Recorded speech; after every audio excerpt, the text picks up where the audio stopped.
हिंदी में यूपीएससी की तैयारी से संबंधित प्रोग्राम्स को देखने के लिए सब्सक्राइब करें स्टडी IQ-IAS हिंदी।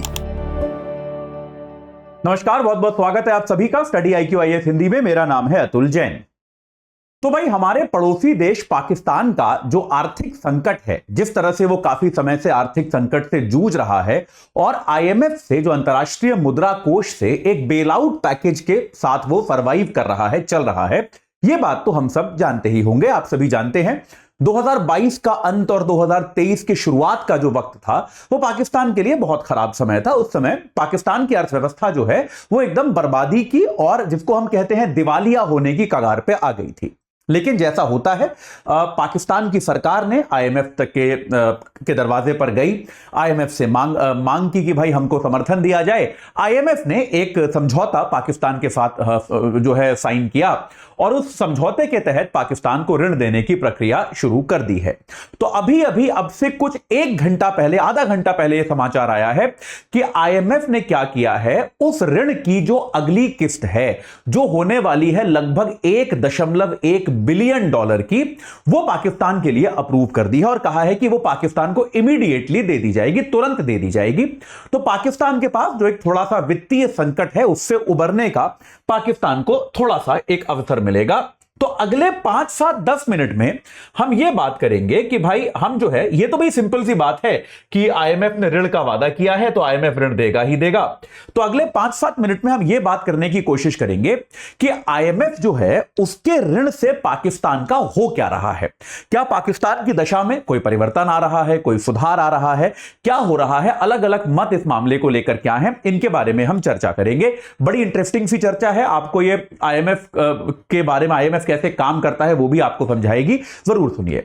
तो भाई, लेकिन उसके पहले आपको बता दूं कि हमारा P2I बैच जो है उस पे जो सुपर लर्निंग डे सेल है, ये बस आज रात तक है। यानी कि आज रात तक आपको हमारा P2I कोर्स जो है वो, अगर आप AJ लाइव कोड लगाएंगे तो आपको 27,999 में मिल जाएगा। मॉर्निंग 8 o'clock का बैच है, याद है आप सभी को। रोज 3 घंटे की live class, mentorship, daily practice questions, pre और मेंस की टेस्ट सीरीज, प्रैक्टिस क्वेश्चंस का इवैल्यूएशन फीडबैक के साथ, और साथ के साथ 18 किताबें आपके घर पे। और अगर आप प्री क्वालिफाई करते हैं तो मेंस की तैयारी के लिए आपको दिल्ली बुलाना, आपका रहना, खाना, पढ़ना सब इसी फीस के अंदर। ये सारी चीजें आपको मिल जाएंगी अगर आप P2I बैच से जुड़ते हैं AJ लाइव कोड लगा के। तो देर मत कीजिए।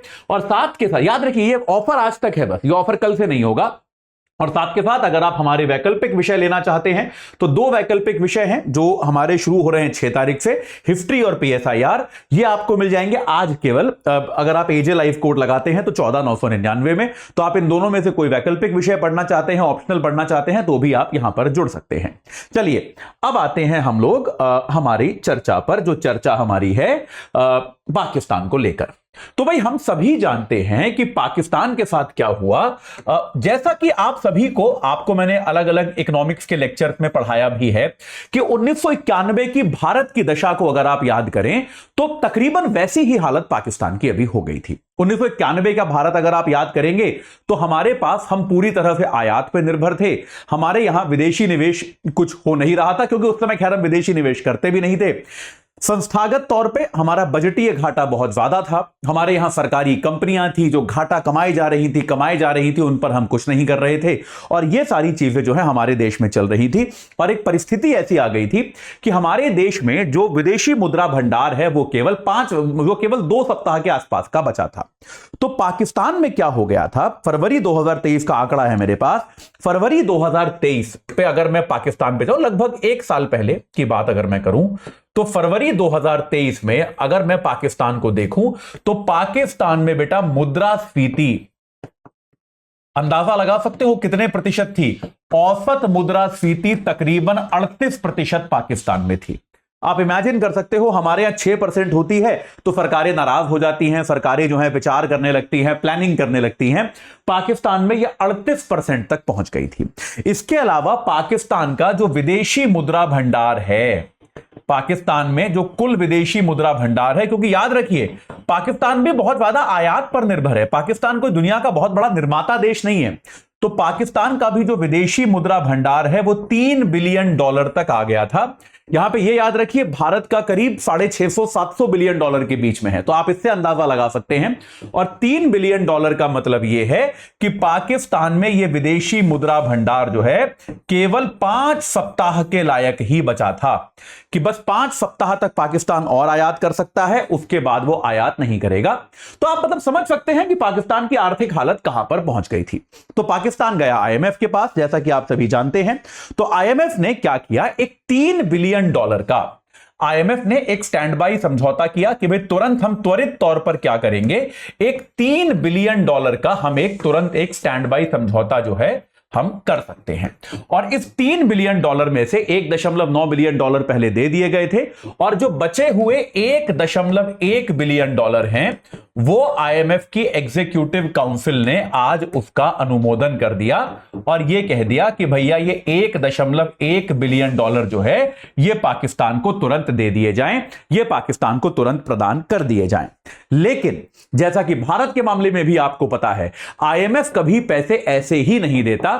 आईएमएफ के पैसों के साथ हमेशा एक बड़ी लंबी चौड़ी शर्तें आती हैं। तो आईएमएफ ने पाकिस्तान को भी जो पैसा दिया है वो शर्तों के साथ दिया है। तो आईएमएफ की चेतावनी, आईएमएफ के पैसे से ज्यादा इंपॉर्टेंट यह समझना है कि आईएमएफ ने चेतावनी क्या दी है।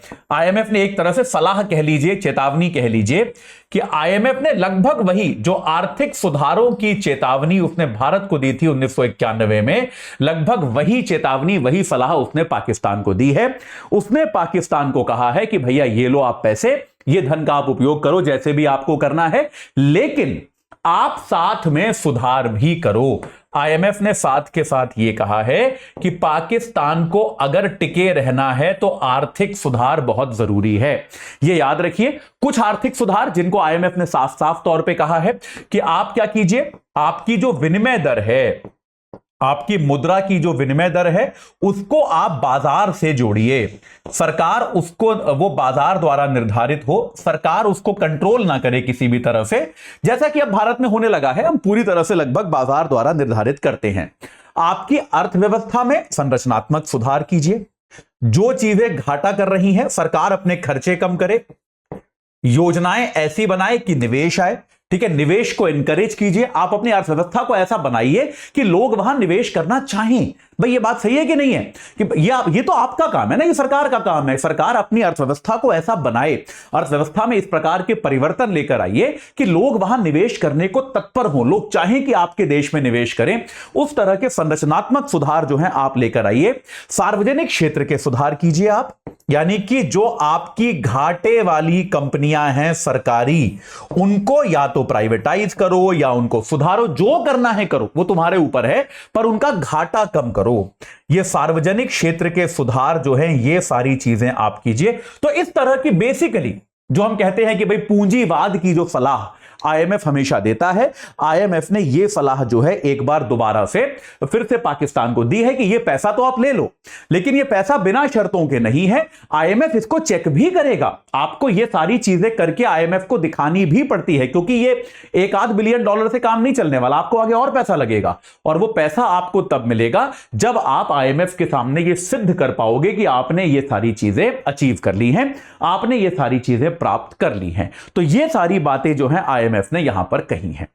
अब सवाल यह आता है कि पाकिस्तान में इस पूरी प्रक्रिया का चल क्या रहा है। देखिए, थोड़ा सुधार पाकिस्तान में आया है, इसको हम कहते हैं, पाकिस्तान के ही अर्थशास्त्री जो हैं वो इसको कह रहे हैं कि पाकिस्तान में माइक्रो स्टेबिलिटी आई है।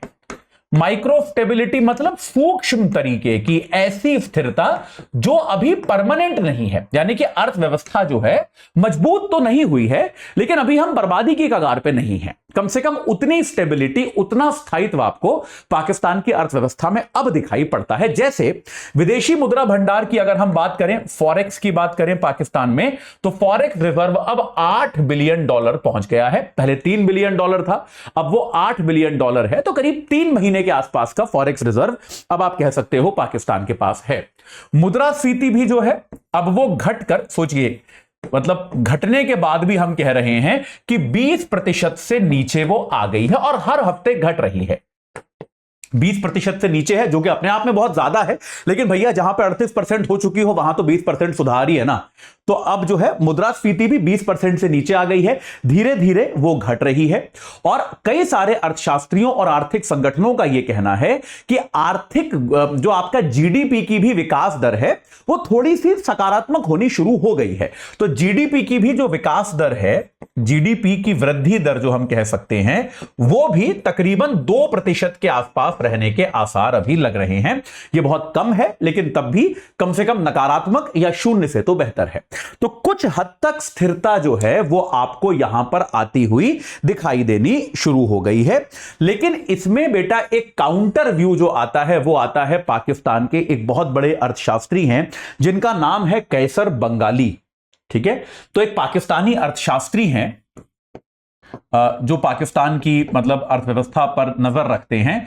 उनका नाम है कैसर बंगाली।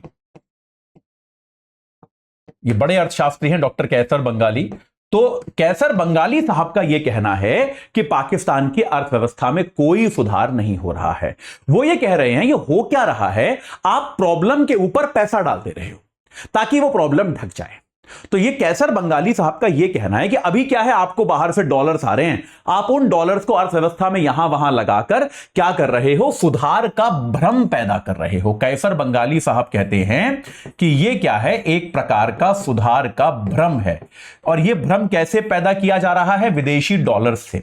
आपको जो मदद में डॉलर मिल रहे हैं आप उनको ही सुधार के तौर पे दिखा दे रहे हो, लेकिन वास्तविकता में ये मदद के डॉलर हमेशा थोड़ा ना आते रहेंगे यार, ये कुछ दिन आएंगे फिर आने बंद होंगे। पॉइंट ये है कि यार मतलब ये तो भाई देखो लॉजिक से समझो कि अगर आज आपके पास पैसे की कमी है, आपने अपने किसी मित्र से 1 लाख रुपए उधार ले लिए। अब यार आपकी आर्थिक स्थिति सुधरेगी या नहीं ये इस पे निर्भर करता है कि उस 1 लाख रुपए से आप करने क्या वाले हो। अगर उस 1 लाख रुपए से आप खाने पीने वाले हो, ऐश करने वाले हो, तो जब तक वो 1 लाख रुपए हैं आप आराम से रहोगे, कोई दिक्कत नहीं है। लेकिन बेटा जैसे ही वो 1 लाख रुपए खत्म हुए आप फिर से बर्बादी की कगार पे आ जाओगे या नहीं। वहीं दूसरी ओर अगर आपने इस 1 लाख रुपए का उपयोग किसी उद्योग धंधे को लगाने में किया, कहीं शिक्षा में किया, कहीं आपने विकास के किसी काम में, अपने व्यक्तिगत विकास में किया, तो निश्चित तौर पे आप कुछ बेहतर स्किल सीख जाओगे, हो सकता है आपको नौकरी मिल जाए और आप जो है जिंदगी में कुछ बेहतर कर पाओ। ये बात सही है कि नहीं है? यही बात, यही लॉजिक यहां लगाओ। तो कैसर बंगाली साहब ये कह रहे हैं कि आप मुझे एक सुधार बताइए जो पाकिस्तान ने किया हो। कैसर बंगाली साहब कहते हैं पैसा आ रहा है आईएमएफ से, यह बात सही है, लेकिन सुधार किधर है? ये सुधार कहां है? हमें कोई सुधार तो नजर आ ही नहीं रहा। पाकिस्तान की अर्थव्यवस्था में आपने कौन सा नया उत्पादन का यूनिट लगाया? आपने कौन सा सामाजिक सुधारों का यूनिट लगाया? आपने कौन सा पाकिस्तान की अर्थव्यवस्था को चलाने का तरीका बदला? एक भी परिवर्तन यहां पर नहीं हुआ है। यह बात कैसर बंगाली कहते हैं। और ये कहते हैं क्या हो रहा है, हम पे ऋण का बोझ बढ़ता जा रहा है। वो कहते हैं अभी वर्तमान में भी, अगर आप वर्तमान में भी देखें तो करीब 130 बिलियन डॉलर का ऋण है पाकिस्तान के ऊपर, और यह ऋण का बोझ बढ़ता जा रहा है। और हमें ऋण के पैसे से ये कह रहे हैं हमारा देखो सुधार हो गया, हमारी अर्थव्यवस्था बेहतर हो गई। तो यह सुधार नहीं है, यह सुधार का एक भ्रम है। यह बात कैसर बंगाली साहब कहते हैं। तो यह एक आलोचना है जिसको हमें दिमाग में रखना चाहिए। तो भाई आने वाले वर्ष बताएंगे, आने वाला ये 2024 इंपॉर्टेंट साल है, यह साल बताएगा कि क्या पाकिस्तान किसी तरह से कोई सुधार की व्यवस्था अपने अंदर समाहित कर पाता है या नहीं कर पाता, क्योंकि पाकिस्तान का भविष्य जो है वो उस पर निर्भर करेगा। ठीक है, चलिए तो अभी के लिए इतना ही। कुछ और इसमें जो भी डेवलपमेंट होगा वो मैं आपको बताऊंगा, लेकिन जाने के पहले आपको फिर बता दूं कि भैया एक तो हमारे ऑप्शनल कोर्सेज 14,999 में आप ले सकते हैं एजे लाइव कोड लगा के। ये डिस्काउंट केवल आज तक के लिए है, कल से फिर 1,000 रुपए महंगा हो जाएगा, 15,000 का हो जाएगा। और अगर आप जो है, और ऑप्शनल कौन से हैं हमारे पास, हिस्ट्री और PSIR, दोनों में से कोई भी आप ले सकते हैं। 6 तारीख से बैच शुरू है दोपहर 1 बजे से। अगर आप हमारा P2I बैच लेना चाहते हैं तो भैया आज वो जो है, आज उसमें ये सुपर लर्निंग डेज की सेल की लास्ट डेट है। एजे लाइव कोड लगाइए, 27,999 में जुड़ जाइए। रोज 3 घंटे की live class, mentorship, daily practice questions, pre और मेंस के क्वेश्चंस का डेली फीडबैक आपको मिलेगा, और साथ के साथ प्री मेंस की टेस्ट सीरीज 18 किताबों का सेट आपके घर पे आएगा। और अगर आप प्री क्वालिफाई करते हैं तो मेंस की तैयारी के लिए आपको हम दिल्ली बुलाएंगे। आपका रहना खाना पढ़ना सब इसी फीस के अंतर्गत इंक्लूडेड होगा। तो आज ही इस बैच से जुड़ जाइए और इस सेल का लाभ उठाइए। इस चर्चा से जुड़ने के लिए आप सभी का बहुत बहुत धन्यवाद। हिंदी में यूपीएससी की तैयारी से संबंधित प्रोग्राम्स को देखने के लिए सब्सक्राइब करें स्टडी IQ IAS हिंदी।